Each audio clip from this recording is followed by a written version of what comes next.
అందరికీ నమస్కారం. తెలంగాణ పంచాయతీ ఎన్నికల్లో గుర్తుల గందరగోళం అభ్యర్థుల్ని హడలెత్తిస్తూ ఉంది. ఎందుకంటే ఈ ఎలక్షన్ కమిషన్ ఏదైతే ఎన్నికల సంఘం ఉందో అది నిర్ణయించి ఆదేశాలు ఇచ్చినటువంటి ఎన్నికల గుర్తులు అనేక రకమైన ప్రత్యామ్నాయాలు లేక లేదా ఎందుకు ఇచ్చారో అర్థం కాని పరిస్థితుల్లో అవి అందరూ గుర్తించేవిగా లేని పరిస్థితులు చాలా ఉన్నాయి. అవి ప్రజల గందరగోళానికి, అభ్యర్థుల ఆందోళనకి అవన్నీ కారణాలు అవుతూ ఉన్నాయి. చాలా మంచి గుర్తులు గుర్తించాల్సినటువంటి అవసరం ఉంది. అందరూ యువకులు, వృద్ధులు అందరూ దాన్ని ఆమోదించే విధంగా, గుర్తించే విధంగా, దాన్ని ఓటు వినియోగించే విధంగా ఉండాల్సినటువంటి గుర్తులు కావు ఇప్పుడు ఎన్నికల సంఘం ఏర్పాటు చేసినవి.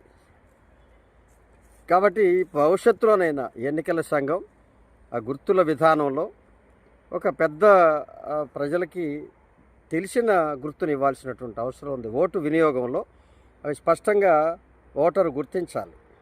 కనీసం వృద్ధులు, యువకులు అందరూ దాన్ని వెంటనే దాన్ని గుర్తుంచుకునే విధంగా, దాన్ని ఓటు వినియోగానికి అవకాశం ఉండే విధంగా గుర్తించాలి. రకరకాలుగా అనేక రకాల చిల్లర గుర్తులు అవి గుర్తుండని ప్రజలకి కన్ఫ్యూజ్ చేసేవి, ప్రజల్ని తికమక్కకు గురి చేసేటువంటి గుర్తులు ఇవ్వడం వలన, లేదా ఇంకొక గుర్తుకి దగ్గర పోలికలు ఉండేవి ఇవ్వడం వలన అనేక రకాలుగా ఇబ్బంది పడుతూ ఉన్నారు.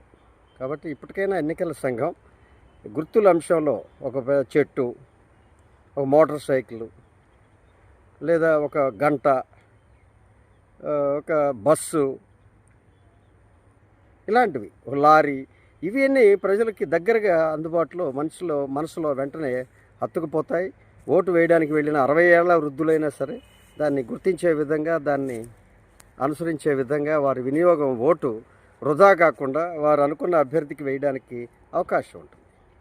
అలా కాకుండా ఎక్కడెక్కడో చిన్న చిన్నవి చాలా దువ్వెనలు, ఏది స్టంప్స్, అవన్నీ ఎవరికి తెలుస్తాయి? క్రికెట్ స్టంప్స్ కూడా వన్ ఆఫ్ ది గుర్తు. అది సాధారణ ప్రజలు అందరికీ క్రికెట్ అవగాహన లేకపోవచ్చు, వాటిని గుర్తించుకోవడానికి అవకాశం లేకపోవచ్చు. కాబట్టి ఇప్పటికైనా ఎన్నికల సంఘం ఎక్కడా లేనివి, అన్నెసరీగా కనిపించేవి కాకుండా భవిష్యత్తులో ఆంధ్రప్రదేశ్ ఎన్నికల సంఘం అయినా సరే గుర్తుల విషయంలో ఒక భారీగా ఆకారం కలిగినటువంటి గుర్తుల్ని ఆ యొక్క కొంత కమిటీని వేసి, ఆ కమిటీ ద్వారా అవి నిర్ధారించే విధంగా రాజకీయ పార్టీలు కావచ్చు, లేకపోతే అభ్యర్థులు కావచ్చు, వాటిని భవిష్యత్తులో వినియోగించాలని చెప్పి